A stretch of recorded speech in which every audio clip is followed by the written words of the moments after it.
Eu vou iniciar, como sempre eu faço, saudando a nossa ancestralidade. As pessoas mais velhas, porventura aqui presentes, aos mais novos, a cada um e cada uma de nós que aqui estamos, que podemos sim fazer a diferença. Quero agradecer às pessoas que se envolveram na organização desse evento e que torna possível que estejamos aqui numa manhã refletindo sobre temas tão importantes, não só para o outro, mas para nós mesmos, porque somos feitos da mesma espécie. Mas eu não poderia deixar de agradecer às pessoas que estão nos apoiando, que estão traduzindo em Libra, que estão no computador, que estão filmando. E, em especial, eu quero agradecer ao que eu chamo do exército invisível de pessoas que contribuem para que a gente aqui esteja. Por esse exército invisível de pessoas, eu estou me referindo às pessoas que limparam essa sala, às pessoas que limpam os banheiros, às pessoas que estão preparando o alimento que nós vamos comer. E elas são invisíveis porque nós só percebemos a existência dessas pessoas quando as coisas estão fora da ordem. Se aqui chegássemos e essa sala estivesse suja, lembraríamos que teriam pessoas que teriam que limpá-las. Somos parte de um todo. Segundo os princípios e a filosofia de origem Ubuntu, não se tira uma flor sem alterar o universo. Eu sou porque nós somos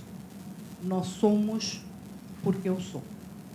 O meu propósito hoje é realmente estar dialogando, refletindo sobre o nosso, sobre o outro, que somos nós mesmos. Então, que naveguemos juntos e juntas nessa grande trajetória que é ser humano. Você pode iniciar para mim, por favor? Este é um mês para nós, ativistas, seres humanos, que acreditamos que podemos fazer a diferença. O mês que nós perdemos Luísa Bairros, que foi uma das ministras da Secretaria Especial de Políticas de Promoção da Igualdade Racial, uma ativista e militante de longa data, uma intelectual. E, na realidade, nós não a perdemos. Ela vai estar compondo em outros planos e outras esferas, e com tudo que se dedicou conosco nesse período. E é importante também a gente chamar a atenção que esse mês, no dia 25, foi o Dia Internacional da Mulher Afro-Latino-Americana e Caribenha, uma data surgida em 92, no Encontro de Mulheres Negras, e que foi no primeiro encontro de mulheres negras que se lançou a data. Então, nós estamos vivendo, como algumas organizações na Bahia chamam, Julho das Pretas. E eu quero, através da Luísa, homenagear tantas e tantas outras, através da poesia que partilho com vocês, de Vital Brasil, Fernanda Pompeu e Schumann. A essas e tantas outras. Essas que se embrenharam mata adentro e se negaram aos colonizadores. E as que colaboraram e casaram com eles. Essas que embarcaram ainda crianças e as que ultrapassaram os limites da chegada. Essas que levaram chibatadas e marcas de ferro quente. E as que se revoltaram e criaram quilombos. Essas que vieram embaladas por sonhos e as que atravessaram os porões da escuridão. Essas que geraram filhos e filhas e as que nunca pariram. Essas que acenderam todas as espécies de velas e as que arderam nas fogueiras. Essas que lutaram com armas e as que combateram sem elas. Essas que cantaram, dançaram, pintaram e bordaram e as que só criaram empecilhos. Essas que escreveram e traduziram seus sentimentos e as que nem mesmo assinavam o nome. Essas que clamaram por conhecimentos e escolas e as que derrubaram os muros com os dedos. essas que trabalharam nos escritórios e fábricas e as que empunharam as enxadas no campo, essas que ocuparam ruas e praças e as que ficaram em casa, essas que quiseram se tornar cidadãs e as que imaginaram todo mundo votando, essas que assumiram os lugares até então proibidos e as que elegeram as outras, essas que cuidaram e trataram de diferentes males e as que adoeceram por eles, essas que alimentaram e aplacaram os vários tipos de fome e aquelas que arrumaram a mesa, essas que atenderam, datilografaram, secretariaram e as que lavaram e passaram sem conseguir atenção, essas que se doutoraram e ensinaram e as que aprenderam com a vida, essas que nadaram, correram e pularam e as que sustentaram a partida, essas que não se comportaram bem e amaram de todas as maneiras e as que fizeram sem pedir licença, essas que desafinaram o coro do destino e as que com isso abriram as alas e as asas, essas que ficaram de fora e aquelas que ainda virão, essas e tantas outras que existiram dentro da gente e as que viveram por nós.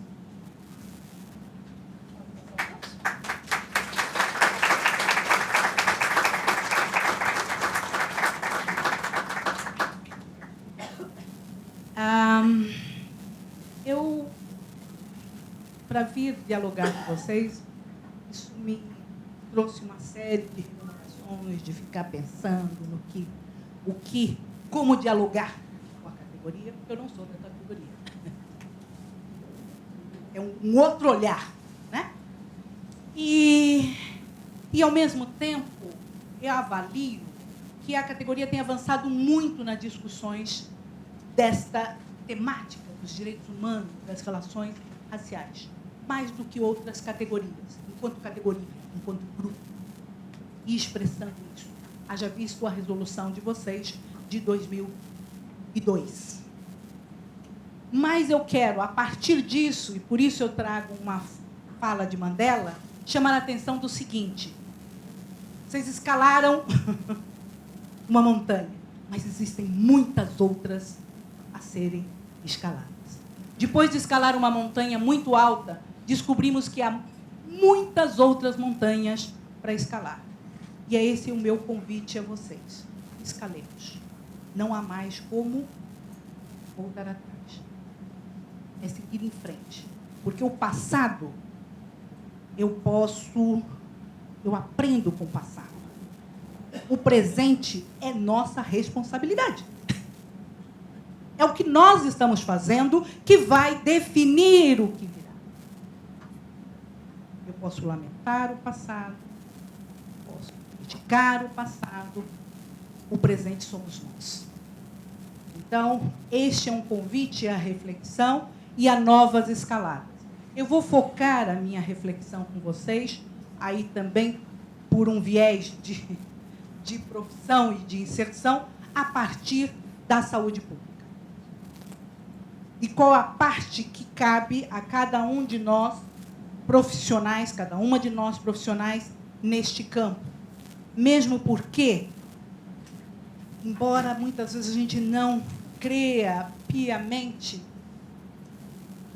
foi uma grande conquista, uma grande vitória estabelecer a saúde como direito nesse país.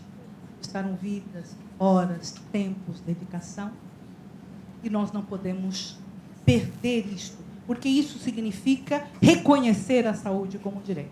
E é a partir daí que eu vou dialogar com vocês, mesmo porque o sistema público, até onde me consta, é um dos grandes empregadores da categoria. E mais, deverá ser mais.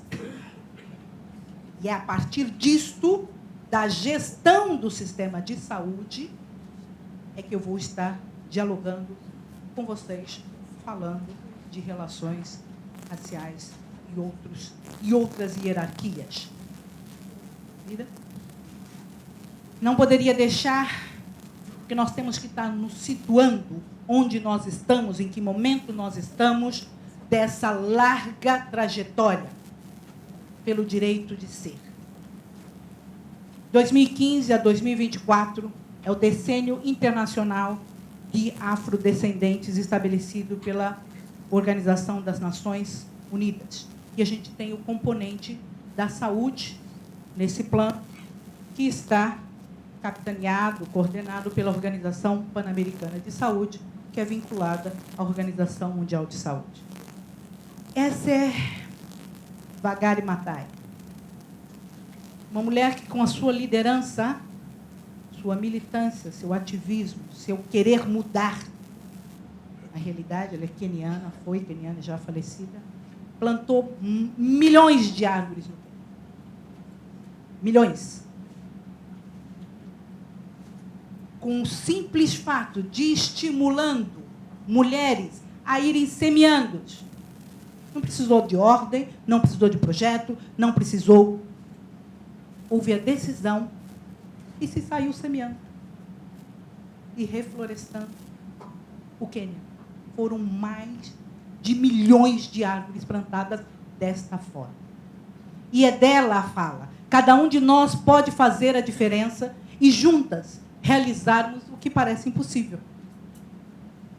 Como que eu refloresto? Como que não fico só demandando, agindo, semeando. Eu semeio, você semeia, ela semeia, semeia, e nós plantamos mais de 1 milhão de árvores. Simples assim. Próximo. Tem uma fala de Eduardo Galeano que eu gosto bastante. O mundo ao avesso nos ensina a padecer a realidade ao invés de transformá-la, a esquecer o passado ao invés de escutá-lo e a aceitar o futuro ao invés de imaginá-lo. Assim pratica o crime, assim o recomenda. Em sua escola, escola do crime, são obrigatórias as aulas de impotência, amnésia e resignação. Esse é um dos símbolos, num conjunto de símbolos que se compõe, que é a adinkra, usado muito naqueles países africanos. E é importante a gente chamar a atenção que os desenhos, eles têm um conceito. Não é aleatório. Eu imagino, ele tem um conceito. E no caso desse conceito do Sankofa, é o que eu chamei a atenção inicialmente, de que nós, o indivíduo, o coletivo e o indivíduo.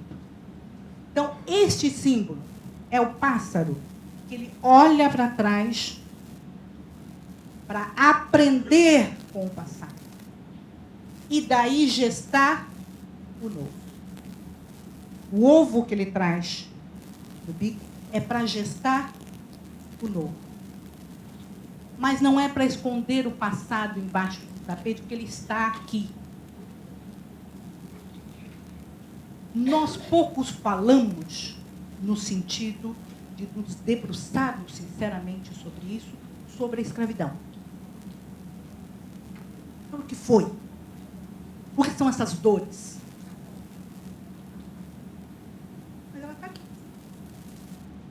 E vocês, melhor do que eu, pela formação, sabem que não adianta colocar as coisas por debaixo do tapete. Ali. Essas dores, desamores, desenraizamento está presente na nossa história. No como nós somos e nos concebemos. E somos só nós que podemos gestar o novo. Mas a gente tem que olhar para isso. É isso que nos convida a esse símbolo do Sankofa. Olhar o passado para aprender com ele e não repetir. Porque a gente repete muitas vezes naturalizando certas situações. Me ocorre agora, e outras vezes também, se a gente pega, por exemplo, os povos indígenas e algumas falas que se tem em relação a isso. Ah, meu avô pegou a minha avó a laço. Se o seu avô pegou a sua avó a laço, o seu avô é um estuprador. porque ele forçou, essa mulher não queria estar com ele. Então, nós já temos ferramentas, instrumentos e avanços o suficiente para saber que foi um sexo forçado. Foi fruto de violência. Então, eu não posso falar isso de forma natural. Eu tenho que reconhecer que nossa história foi assim e que eu tenho que ser distinto. Porque essa cultura, inclusive, do estupro, ela começa na escravidão, no nosso caso. Mulheres indígenas, mulheres negras. É essa a nossa história, é essa a mentalidade de jovens empregadas domésticas que são violadas, violentadas pelos patrões, filhos, para iniciação sexual. Começou lá. Não é natural isso.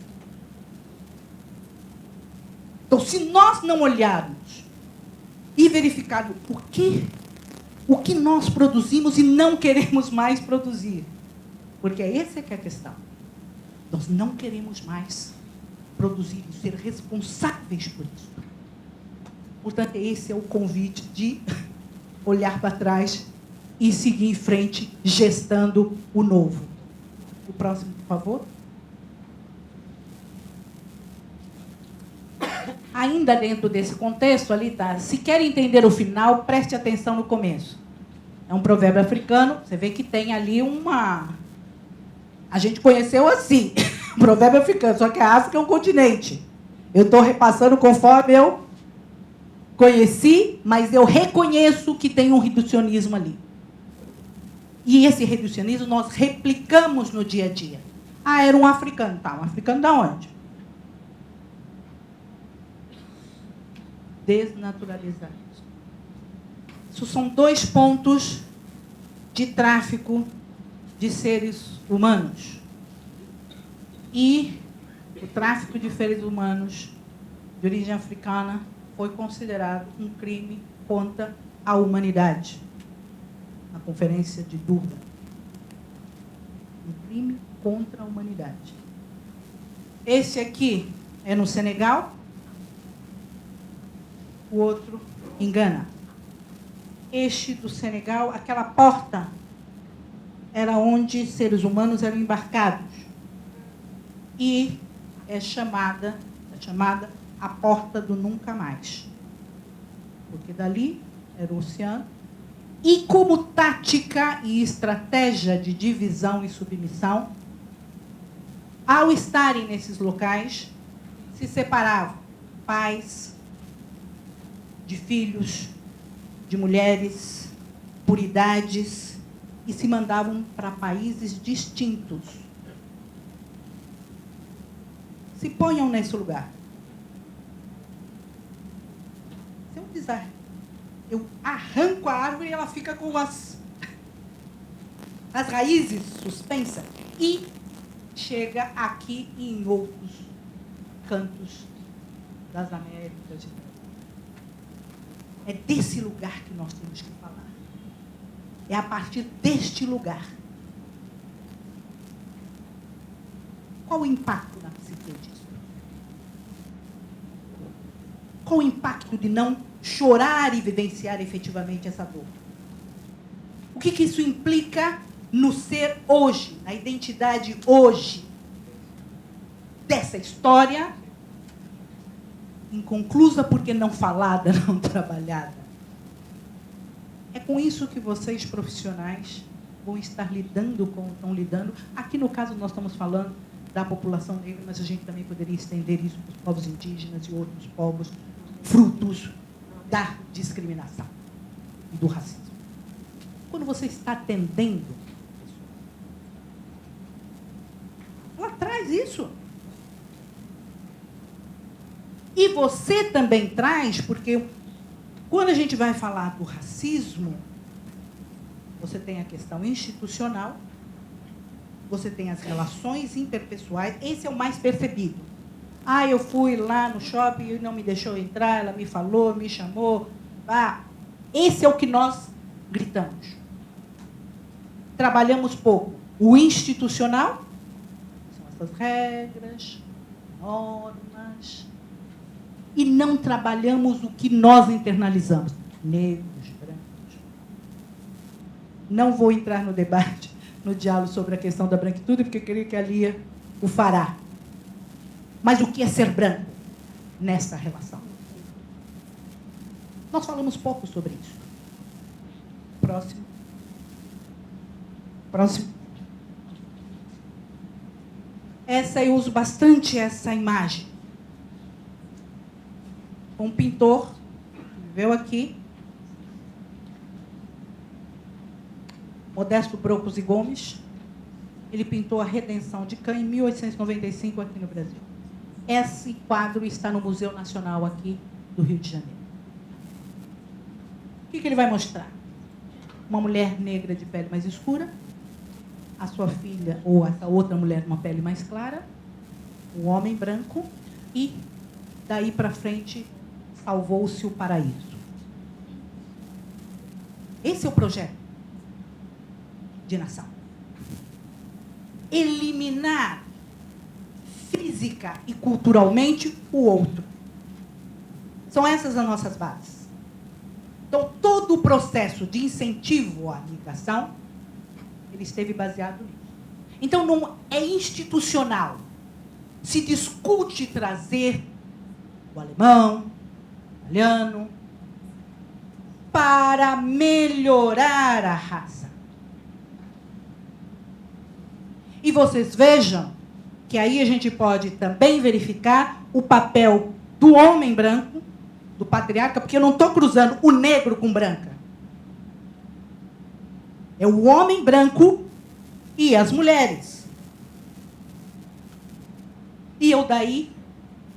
E por que é importante na nossa história isso? João Batista de Lacerda, médico e antropólogo, quando foi para o primeiro Congresso Internacional de Raças, em 1911, ele leva essa formulação para dizer que o Brasil havia encontrado uma forma de acabar com isso. E ele calcula quando o Brasil seria branco. A gente se concebe como um povo cordial, mas nessa época de incentivo à imigração, não era qualquer um que poderia vir para cá, não. Asiáticos nessa época não podiam, porque eu estou no polo da supremacia racial branca. Eu quero brancos. Inclusive, historicamente, tiveram grupos dos Estados Unidos, negros, que quiseram comprar terras aqui. Aqui a gente já está cheio, meu filho. A gente quer se livrar. Não vem, não. E os asiáticos, posteriormente, que se abrem. Mas nesse período também não se permitia. E se vocês derem uma busca na legislação de imigração, na década de 40 ainda, se dizia que o Brasil estava aberto à imigração do seu estoque melhor. Não era qualquer um. É essa nação que nós vivemos. E é sobre ela que nós vamos ter que trabalhar, lidar. Porque ao mesmo tempo que nós somos parte da solução, nós também somos parte do problema. Porque se a gente não desconstrói isso, nós reproduzimos. Tanto é, fazendo um rápido paralelo, que os direitos trabalhistas das trabalhadoras domésticas ocorreram no século XXI. O ano passado. Legislação trabalhista no Brasil é desde a década de 40. E nós todos e todas convivemos bem com isso. Desnaturalize isso. Porque é dessa forma que isso se reproduz. E ainda elas não conquistaram todos os direitos. Está aí um desafio. Está aí o desafio enquanto profissional, o que é atender uma mulher dessa, que é a mulher que trabalha lá para você. Que cuida dos seus filhos e não tem quem cuide dos dela. e que é você, mulher, que é responsável. Porque nas relações de gênero, isso é um problema. Se a empregada faltou, é problema seu. Não é um problema da unidade familiar. É você que está com uma substituta sua. Não é o homem. Não é a unidade familiar. É problema? Você avançou porque você está conseguindo pagar uma substituta no seu trabalho. O homem não tem nada a ver com isso. Próximo. A diversidade vilipendiada.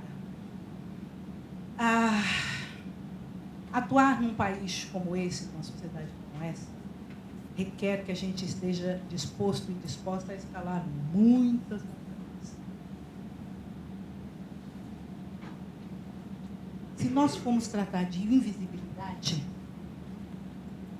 no país, no Brasil, o último censo aponta mais de 300 povos. Quando eu estou falando povos, eu estou falando de organização, de forma de pensar, de conceber o mundo distinta da nossa. E a gente concebe os indígenas no dia 19 de abril, quando se fantasia as criancinhas, né? E acabou. E os indígenas conseguiram isso, serem considerados povos. E na Declaração Universal de Direitos dos Povos Indígenas, em 2009. E tem todo um debate que a gente não vai fazer aqui agora, de como não se queria isso, porque se eu sou povo, terra, nação, independência. Você tem toda uma geopolítica por detrás disso, que pressionou para que não fossem considerados povos. Mas conseguiram. A princípio, Estados Unidos e outros países foram contrários, mas depois assinaram a Declaração Universal de Direitos dos Povos Indígenas.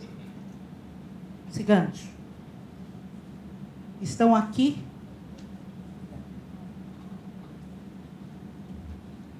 desde os 1500, totalmente invisibilizados para nós. Eles não existem. Não sei quem são, quantos são, o que pensam, o que deixam de pensar. Estão aqui desde os 1500, quando foram degradados, deportados, expulsos de Portugal. O que nós sabemos? O nosso censo, inclusive, continua invisibilizando.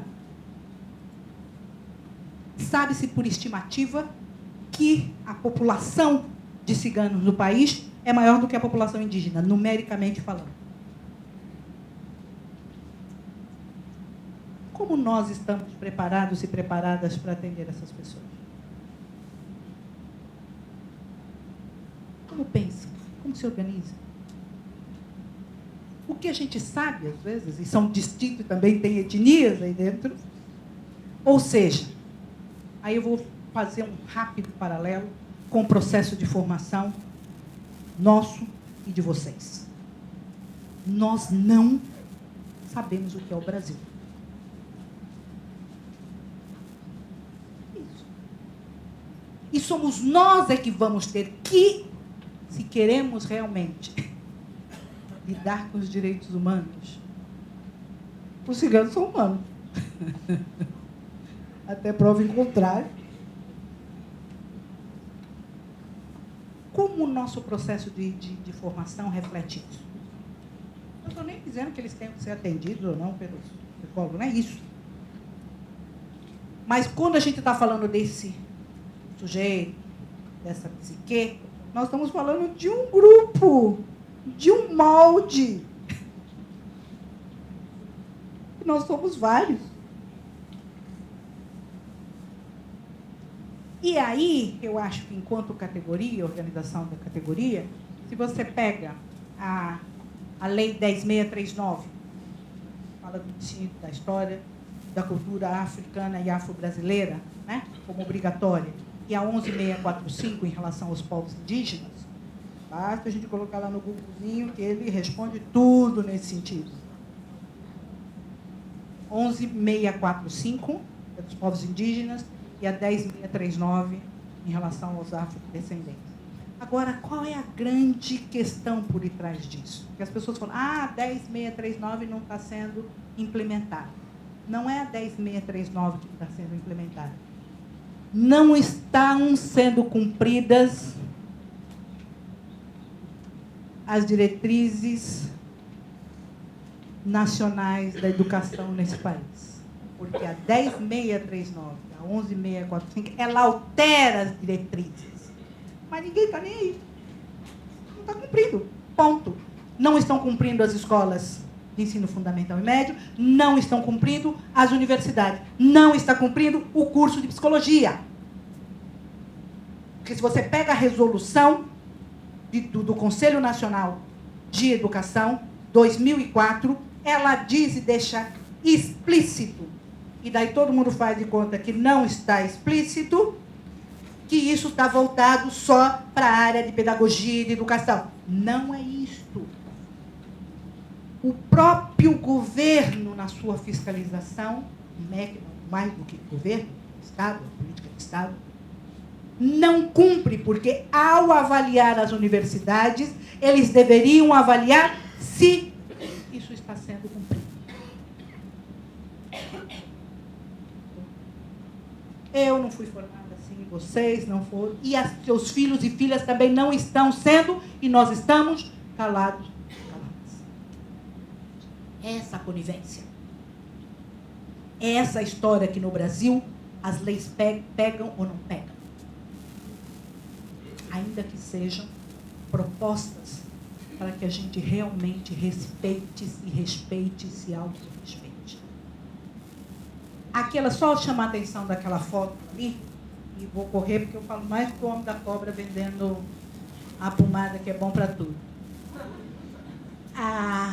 Aquela foto é com pessoas pertencentes às religiões de matriz africana. Elas estão abraçando o dique do Tororó em Salvador, quando se gerou toda uma polêmica de que no dique tem os orixás. Uma parte pequena da sociedade baiana não aceitou e polemizou em relação a essa manifestação, esse reconhecimento de quem construiu aquela sociedade, esse país e outros. Então as pessoas foram e abraçaram o dique do Tororó. Próxima, eu vou avançar. Aqui são dados, que não vou me deter neles, vocês podem encontrar, mas são, por exemplo, da mortalidade materna, do pré-natal e parto, do número de consultas, que é menor quando compara a mulher negra com mulher branca. Inclusive, um dos estudos que foi feito, isso no início dos anos 2000, aqui no Rio de Janeiro, e causou bastante impacto na ocasião, que foi pelo pessoal da ENSP e das secretarias de saúde daqui, no SUS, e que se verificou, inclusive, que se aplica menos anestésico em mulheres negras do que em mulheres brancas. No sistema público. E também não estou fazendo uma apologia à analgesia.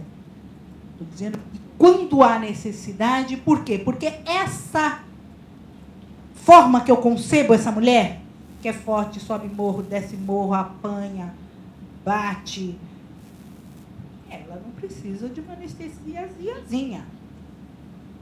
Porque ela aguenta os trancos, ela é dura, ela lava, ela passa, ela sofre. Para que eu vou estar aplicando isso com essa mulher? Agora, o que é importante a gente ver, e teria um N dados que a gente poderia discutir, mas não é o caso, é que eu não quero também jogar com aquele papel do lobo mau. E sim entender por que essa pessoa reproduz isto. Por que ela maltrata o outro? Ela tem necessidade de ser estimulada a refletir. Porque quando eu ofendo o outro, que é igual a mim, eu também estou, enquanto ser humano, perdendo. Mas para isso eu preciso ter esta concepção. Então, a gente teria um outro exemplo muito rápido que causa bastante impacto. O Brasil tem o maior sistema de transplante públicos do mundo. O maior sistema de transplante público do mundo. E nós temos uma fila democrática. O primeiro da fila, chegou o primeiro coração, é seu. O segundo, e assim vai. Quando você vai ver os dados, isso foi um dado feito pelo IPEA, se não me engano, até do povo aqui do Rio, não estou certa, mas o IPEA, em 2011, com os dados da Associação Brasileira de Transplante de Órgãos, quem mais se beneficia de transplantes de órgão nesse país? Uma relação de gênero, que são os homens. Mais se beneficiam de transplante nesse país. Homens, brancos, mulheres brancas, daí vai. Mas a fila é democrática. Por isso nós precisamos estar atento a como esse SUS que a gente fecha os olhos. A fila é democrática. Mas se eu estou na fila, chegou um órgão, eu tenho que estar com os meus exames em dia. Logo, quem é que vai estar com os exames em dia? Quem tem condições financeiras. E aí a gente tem dados para todos os órgãos. E a perversidade maior disso. Porque às vezes você entra na discussão clínica, né? Porque aquele caso... Não. Tudo isso foi controlado. Quem são os potenciais doadores de órgãos? Majoritariamente?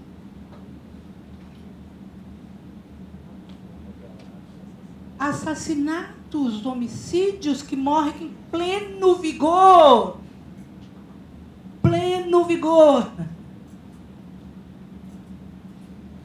Majoritariamente os potenciais doadores vêm da população negra. Porque os assassinatos, os homicídios são de jovens que estão em pleno vigor. Com tudo funcionando. Só que o seu grupo não vai ser portador deste órgão. Essa complexidade do sistema. Bem-vindos ao campo da saúde. Por isso que a gente precisa estar lidando. Próximo. Pode passar. Essas causas externas. E essa é uma imagem daqui.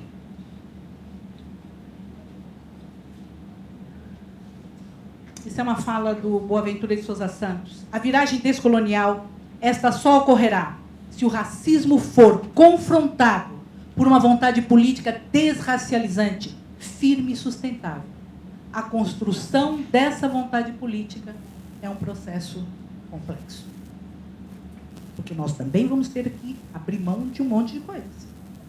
Então, todo o embate que nós tivemos em relação às cotas na universidade, é disso que nós estamos falando. Não estava porque, num primeiro momento, se discutiu a questão do mérito. E o sentimento, e aqui eu não vou menosprezar o sentimento das pessoas, de que meu filho não vai entrar porque teve a cota. Ao invés de eu lutar para ter para todo mundo, então, se nós ocupávamos, enquanto classe branca, média, 100% das vagas, ou um salão que coubesse 100, não quer perder, sente que está perdendo 50 e não sente que estou incluindo 50. E se eu quero manter a 100, juntos construamos um salão de 200. Você fica com o seu 100 e nós entramos também com o nosso 100. É isso, é mudar essa forma de pensar, o olhar. Mas isso traz privilégios, isso traz poder. E é disso que a gente fala, quando a gente fala de relações raciais, nós estamos falando de relações de poder, de dinheiro.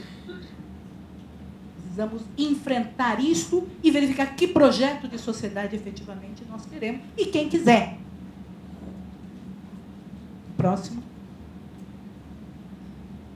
Esse é um indicador, e aí eu quero dialogar com vocês no campo da saúde pública e da hipertensão, por exemplo. A pessoa vai lá para ser atendida por hipertensão, o psicólogo acha que ele não tem nada que ver com isso, e nem o médico também acha que ele tem nada que ver com isso.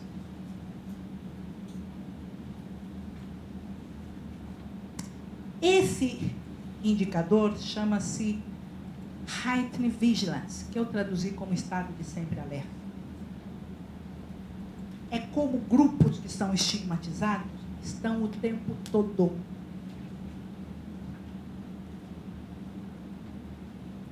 A gente enxerga, tanto um lado como o outro, o mundo, já que nós estamos falando da relação de negros e brancos, em preto e branco. Eu entro num espaço desse, eu já fico vendo quem é preto, quem não é, quem é branco, quem não é. Vai para qualquer um espaço, principalmente se você está com filhos e filhas, você já fica. Se olhar todo meu filho, eu vou reclamar. Eu vou brigar. Você não descansar. Você não descansa. Os grupos estigmatizados estão sempre rígidos, tensos. E isso tem tudo a ver com vocês. Tem tudo a ver com vocês dentro do sistema de saúde, na unidade de saúde. É um campo que vocês precisam quebrar com a formação que vocês têm, muito centrada no indivíduo, na clínica, e contextualizar isso. Romper. Então, pegamos o exemplo anterior, a mãe daquele menino. Vamos falar, ela está tratando de hipertensão lá, na unidade de saúde. A mulher, não está aderindo ao tratamento, não toma a medicação direito, senão já teria que ter abaixado a pressão, papapá. Essa mãe, no final de semana, ela não dormiu. E quem é mãe, principalmente de jovens negros, sabe do que eu estou falando. Sai e não sabe se voltar. Concretamente, porque eu sei dos perigos que todos os jovens podem ter. Ela é uma realidade concreta. A polícia vai prender, vai atirar antes de perguntar. Sempre suspeito. Você acha que essa mãe está bem? Você acha que, independentemente do porquê que ela procura a unidade de saúde, vocês não teriam que estar nesse processo? Por isso que a gente tem que verificar essas realidades. E é esse o campo ainda tímido da psicologia nas políticas públicas. Essa mulher precisa ser acolhida. E o quanto nós somos coniventes com isso. Tive uma experiência pessoal bastante amarga, de impotência, me senti impotente. O filho da pessoa que trabalha comigo recebeu um tiro na perna. Felizmente, não faleceu. Mas eu pude vivenciar o que é uma unidade de saúde, um pronto-socorro, um Miguel Couto aqui de vocês, né? Um Miguel Couto, isso lá na Bahia. Quem é que acolhe essa mãe? Que profissional que está lá para acolhê-la?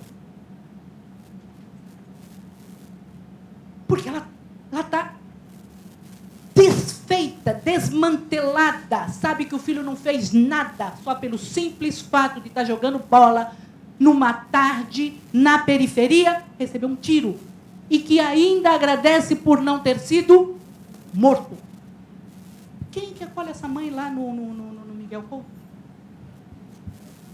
E mais, como nós falamos da violência policial e nós reproduzimos essa violência porque nós somos coniventes.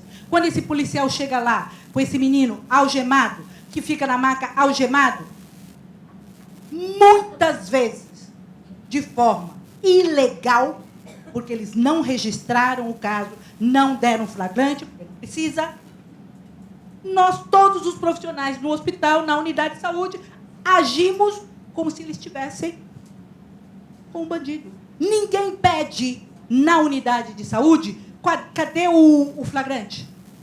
Que se não tiver um flagrante, esse menino não vai ficar aqui algemado. Nós fechamos os olhos e ainda por mais. E mais. Se está algemado, boa coisa não é.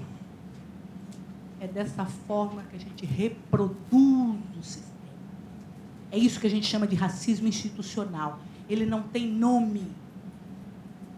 São práticas, notas, prontuários, fichas, horários,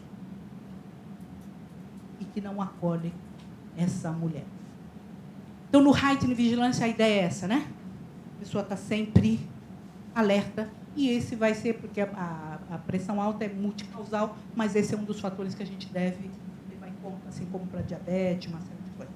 Próximo, eu vou terminando mesmo. Isso é um pouco de como começou essa história de saúde da população negra, no contexto de Durban, a larga jornada, a institucionalização da política, que se nós não estivermos empenhados e empenhadas em implementá-la, vai ser só mais uma política.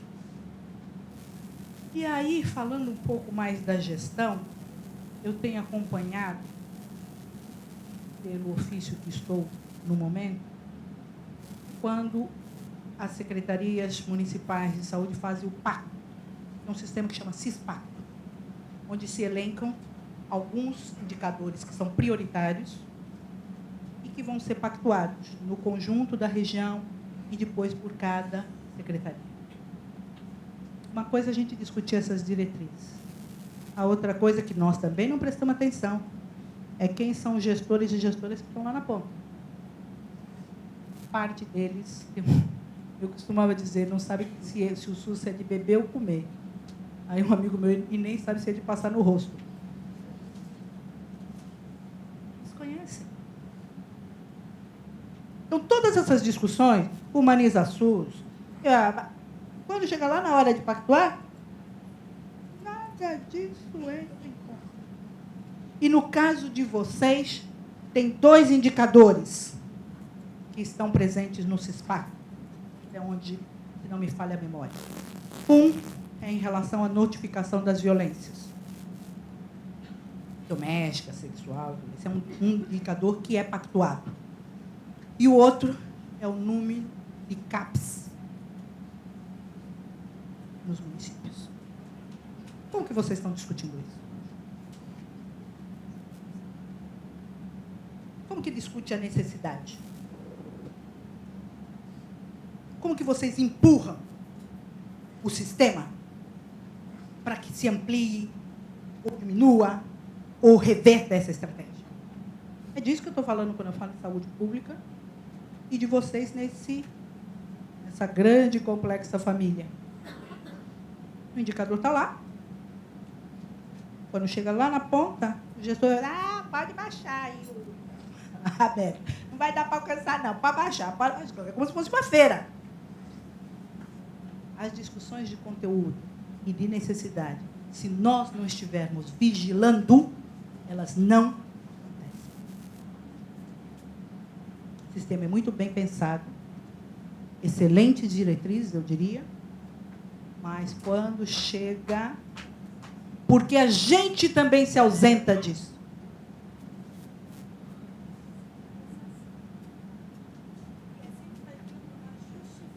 Diva.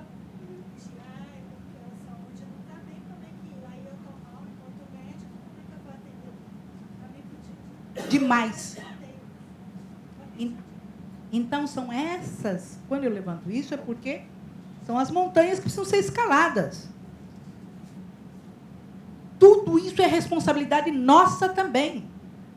Eu não estou lá na unidade para chegar, entrar, sair e ir embora. Próximo. Ai, eu vou cortar algumas aí. Prometo a vocês. Próxima. Essa questão de conhecer o território.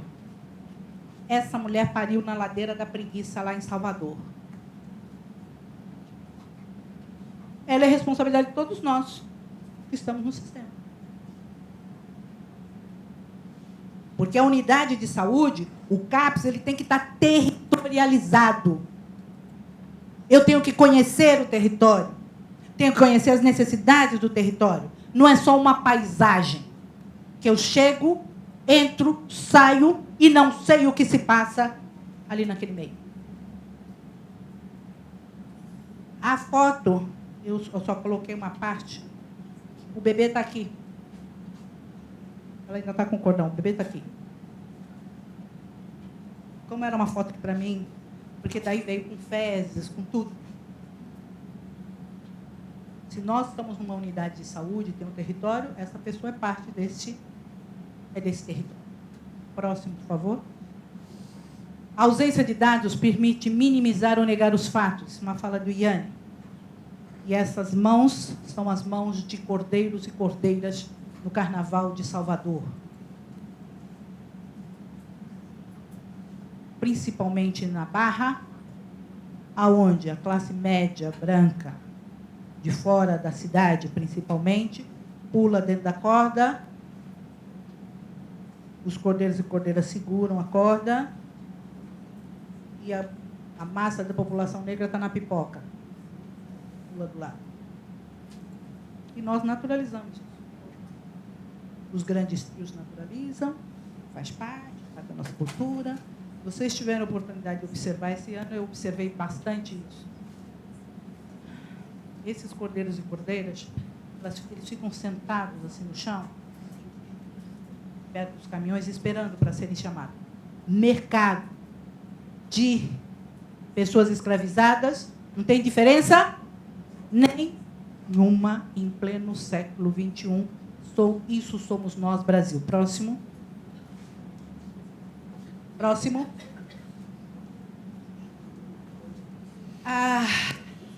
E eu vou encerrando com esse guia de enfrentamento ao racismo institucional. Esse foi um guia criado por um grupo de mulheres feministas, mulheres negras, num trabalho conjunto com as agências das Nações Unidas, CEPIR, SPM. Por que é importante o guia? Inclusive para dentro das próprias organizações de classe. Porque ele vai dar uma série de perguntas e passos e indicadores.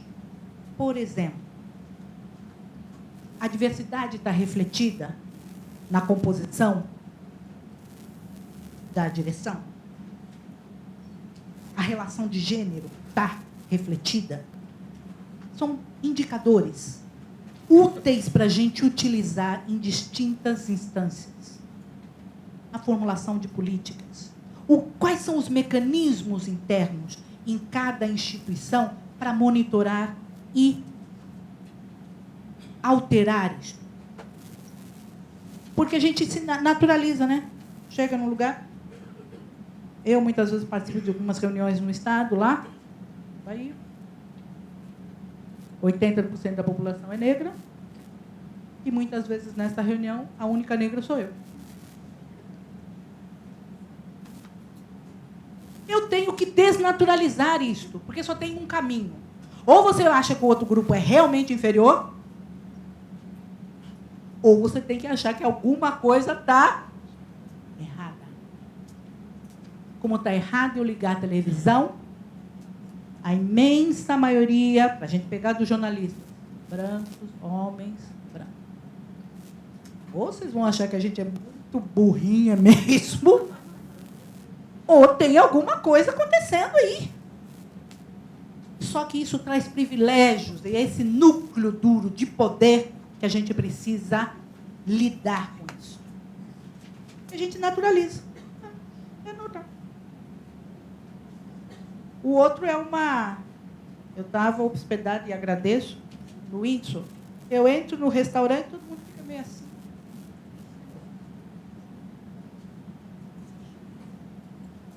Tem que encontrar uma explicação para eu estar ali. Agora, eu estou consciente disso. E esse olhar a gente tem que ter. Ou a gente se coloca efetivamente no polo de que essa discussão de democracia, direitos humanos, porque também pode ser isso. Tem pessoas que vão assumir que é isto. Mas, por favor, não me venham com hipocrisias. Se está disposta mesmo a isso, tem que escalar e muitas coisas e destituir. Não é nem se destituir do poder, é compartilhar. Não vai tirar nada de ninguém. Só eu vou permitir que o outro também tenha acesso a direito em situações que ele construiu. Você já está aflita, né? Eu também. O próximo. Não, já estou terminando mesmo. Esse complexidade não é um conceito teórico, e sim um fato. Manifesta-se na multiplicidade, no entrelaçamento e na contínua interação da infinidade de sistemas e fenômenos que compõem o mundo natural e as sociedades humanas. Próximo. Essa menina, essa questão de oportunidades. Essa menina é de Feira de Santana, Geórgia, foi premiada em concurso da Harvard University.